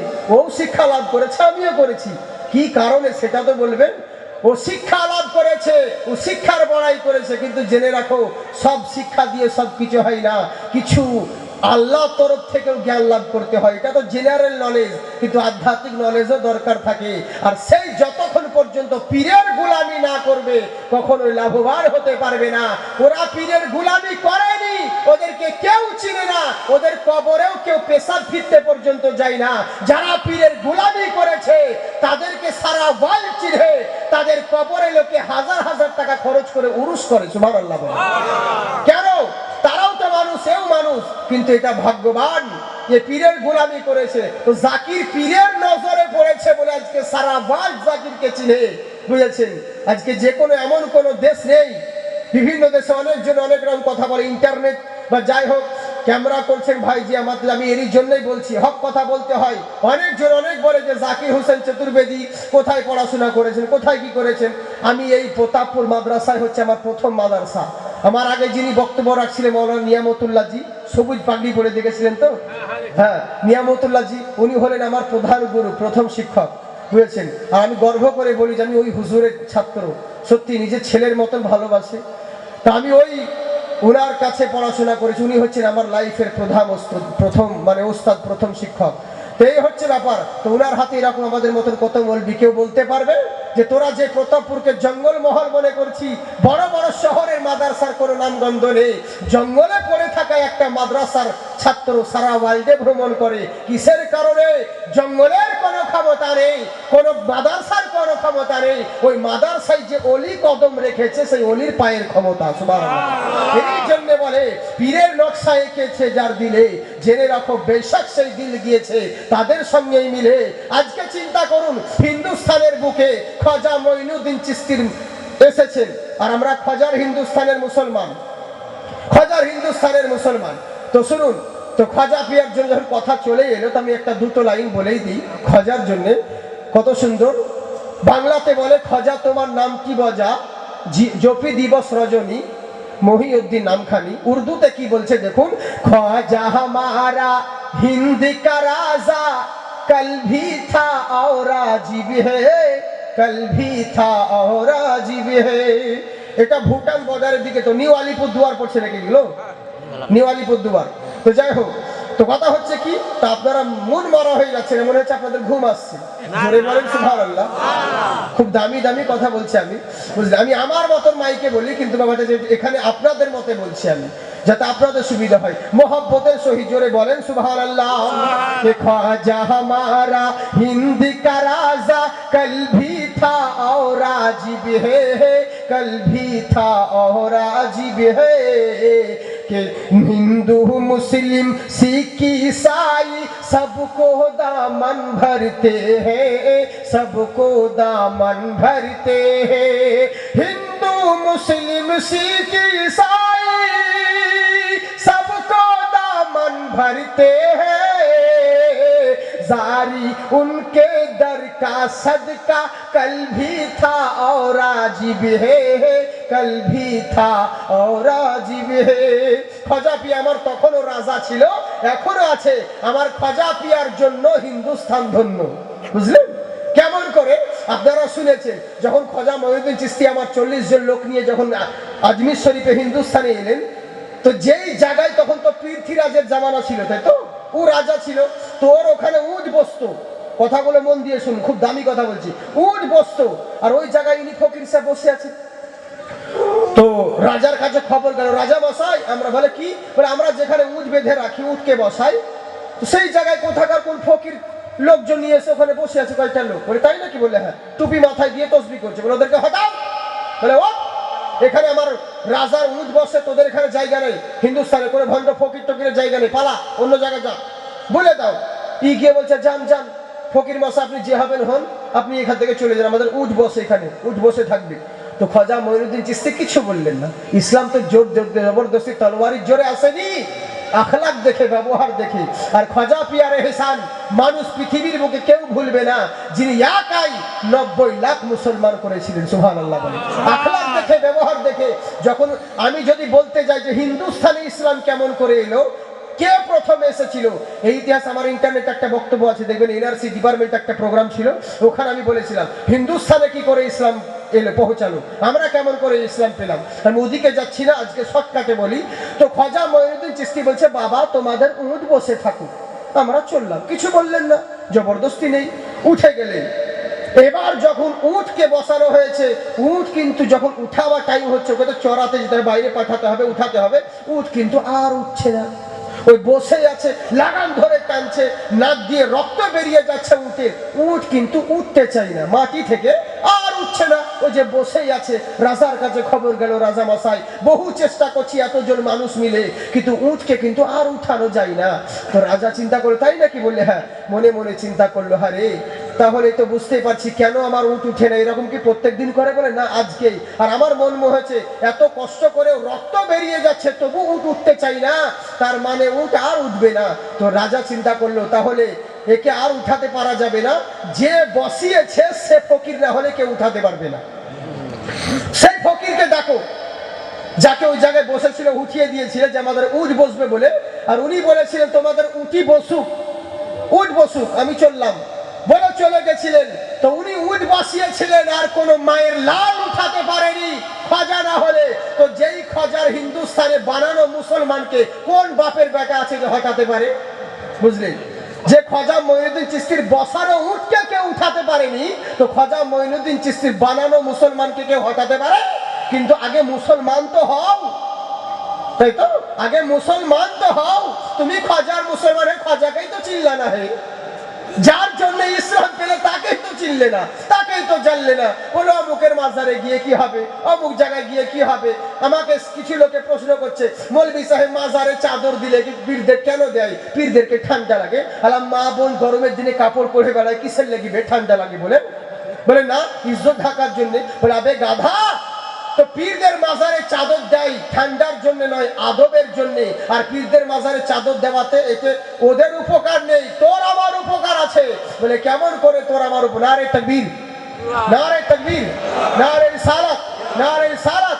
হুজুর পীর সাহেব কিবলা, হুজুর পীর সাহেব কিবলা, হুজুর চলে আসে, নারে তাকবীর, নারে রিসালাত, নারে হায়দারি, ভারতীয় মনসুরি আঞ্জুমান, গৌরব ভাই হুজুর পীরে তরিকত রাহবারি শরিয়ত, হুজুর খলিফায়ে মাহবুব মিল্লাত জনাব খায়রুল আলম চিশতি সাহেব, হুজুর পীর সাহেব কিবলা, হুজুর পীর সাহেব কিবলা, জিন্দাবাদ জিন্দাবাদ, তাকবীর, আল্লাহু আকবার, নারে রিসালাত, মাশাআল্লাহ, সুবহানাল্লাহ, জিন্দাবাদ। বসে যান।